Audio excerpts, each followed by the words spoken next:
Assalamualaikum warahmatullahi wabarakatuh. Perkenalkan saya Evrika, guru geografi dari SMA Negeri 3 Bukit Tinggi. Nah, di sini saya akan bercerita tentang proses awal penelitian bersama Ibu Ahyuni sampai akhir penelitian. Nah, ini berawal dari tanggal 14 Agustus tahun 2022, dimulai dari perbincangan kita lewat chat WA, di mana Ibu Ahyuni di sini meminta bantuan kepada saya untuk membawakan model pembelajarannya. Nah, saya menyanggupinya, kenapa tidak, jika ini akan menambah referensi saya untuk pembelajaran saya di sekolah gitu. Nah, kemudian pertemuan kita berlanjut di ruang Zoom meeting, itu pada tanggal 27 Agustus 2022. Nah, lebih kurang 2 jam, Ibu Ahyuni bersama saya memperbincangkan mengenai masalah penelitian Ibu Ahyuni. Yang pertama, presentasi yang dilakukan oleh Ibu Ahyuni. Di sini beliau mempresentasikan apa judul penelitiannya, kemudian KD mana yang akan diambil, ya. Beliau menjelaskan bahwa penelitiannya yaitu membawakan model pembelajaran geografi berbasis konsep. Nah,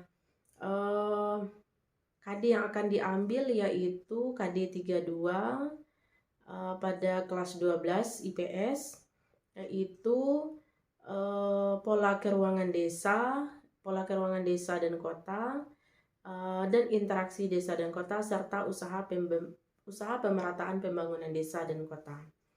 Nah, kemudian beliau menjelaskan bahan ajar yang digunakan.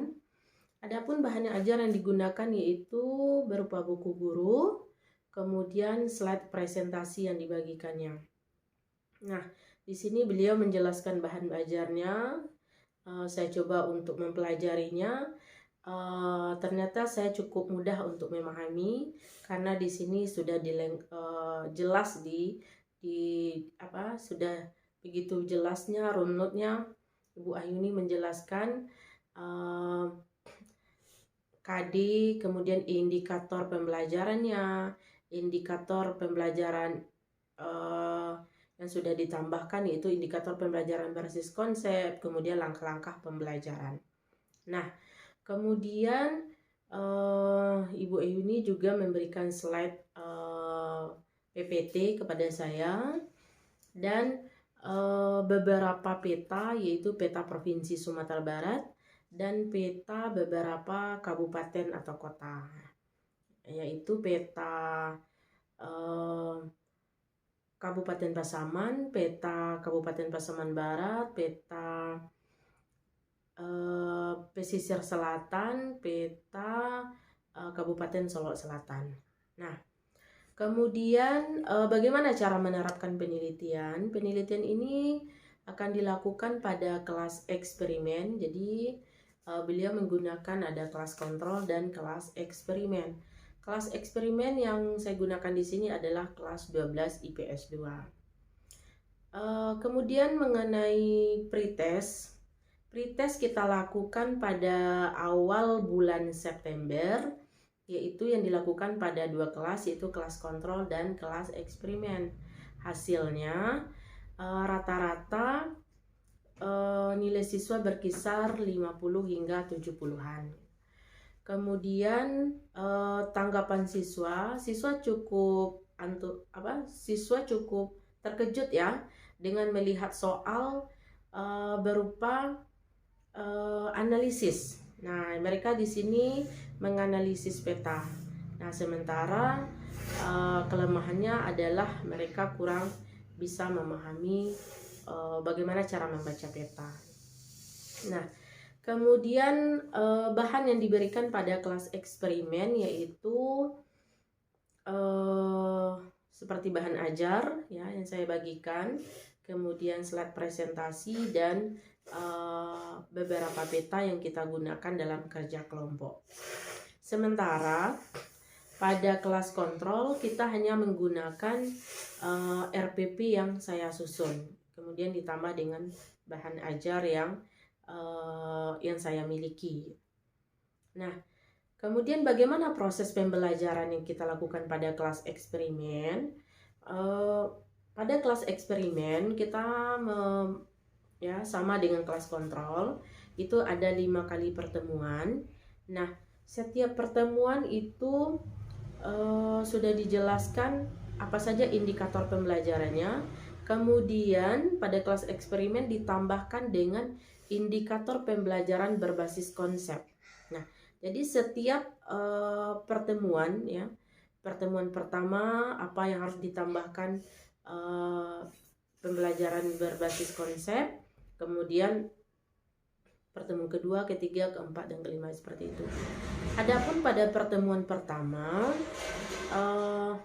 pembelajaran berbasis konsep yaitu kita menganalisis struktur keruangan desa dan kota. Jadi di sini siswa disuruh bekerja berkelompok.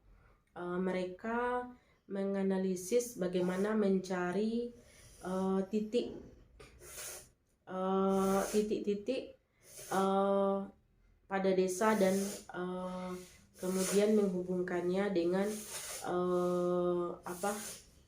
mereka mencari. Di sini ada istilahnya kota kecil,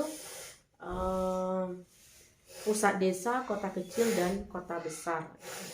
Jadi mereka disuruh untuk menarik garis di sana. Kemudian pada pertemuan kedua itu menganalisis struktur keruangan kota.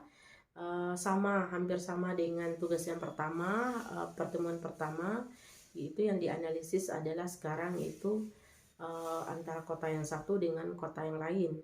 Di sini kita masih menggunakan peta yang sama dengan pertemuan pertama, yaitu peta beberapa kabupaten atau kota yang kita bagi kepada anak-anak gitu ya.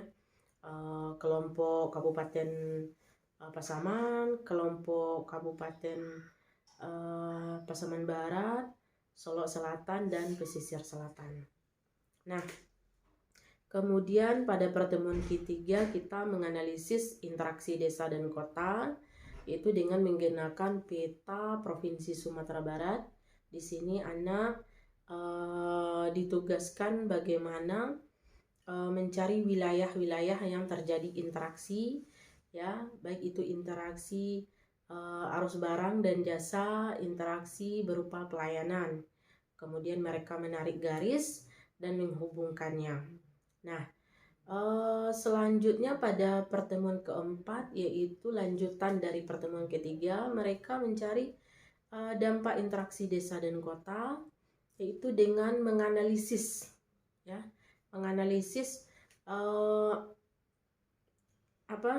wilayah-wilayah mana saja yang terjadi interaksi dan apa dampaknya. Kemudian pada pertemuan kelima kita itu pembelajaran berbasis konsep, yaitu membuat makalah usaha pemerataan pembangunan desa dan kota. Nah, ini adalah lanjutan dari pekerjaan sebelumnya. Setelah mereka menganalisis interaksi desa dan kota, kemudian dari sana mereka akan temukan wilayah-wilayah mana yang tidak terjadi atau kurang terjadi interaksi. Nah, di wilayah tersebut mereka upayakan apa usaha untuk pemerataan pembangunannya, khususnya ini di bidang kesehatan ataupun di bidang pendidikan. Nah, kemudian bagaimana reaksi siswa dengan pembelajaran seperti ini dengan menggunakan model pengorganisasian materi ini? Saya melihat di sini reaksi siswa sangat antusias. Terlihat dari ternyata mereka bisa memahami konsep itu melalui analisis yang mereka lakukan. Jadi artinya mereka tidak mentah-mentah menerima konsep atau materi yang kita berikan, tetapi mereka analisis terlebih dahulu, kemudian mereka bisa menarik melakukan keterikatan antara konsep dengan dengan aktualisasi yang mereka lakukan pada peta. Kemudian kesulitan yang saya hadapi, kesulitan yang saya hadapi pada pembelajaran ini adalah siswa kurang pengetahuan dalam hal membaca peta, jadi sedikit menyita waktu perhatian saya untuk mengarahkannya. Saya sebagai fasilitator di sini cukup sedikit kesulitan ya, bagaimana mengarahkannya, bagaimana membaca peta tersebut. Kemudian jelaskan bagaimana proses tentang pembuatan makalah. Membuat makalah sekarang pembuatan makalah kita lakukan pada pertemuan kelima, di mana di sini peran saya adalah bagaimana mengarahkan siswa tersebut mereka menyusun makalah sederhana. Jadi dari hasil analisis interaksi yang mereka lakukan pada pertemuan sebelumnya, mereka analisislah mana lokasi-lokasi yang tidak tersentuh oleh pusat layanan, sehingga dari lokasi tadi mereka bisa mengambil kesimpulan kira-kira apa penyebabnya, kemudian apa usaha agar terjadi interaksi, agar terjadi pemerataan pembangunan yang belum tersentuh tadi.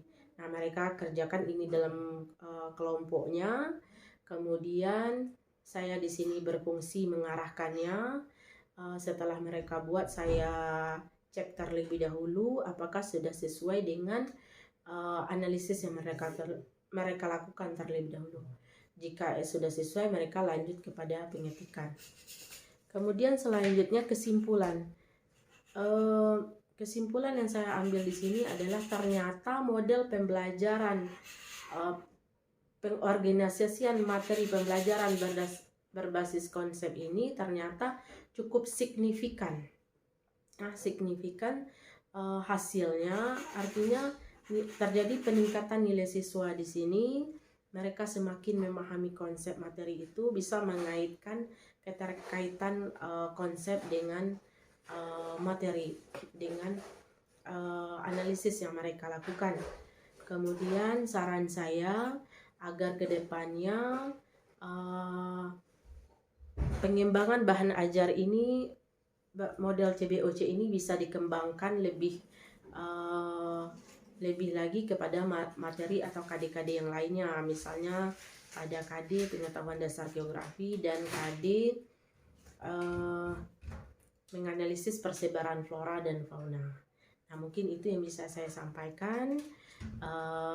Mudah-mudahan kedepannya penelitian Ibu Ahyuni berlanjut dengan lancar, dan ini bisa diterapkan untuk sekolah-sekolah lainnya dan bisa meningkatkan pemahaman literasi siswa dalam pembelajaran geografi. Sekian dari saya akhiri dengan Assalamualaikum warahmatullahi wabarakatuh.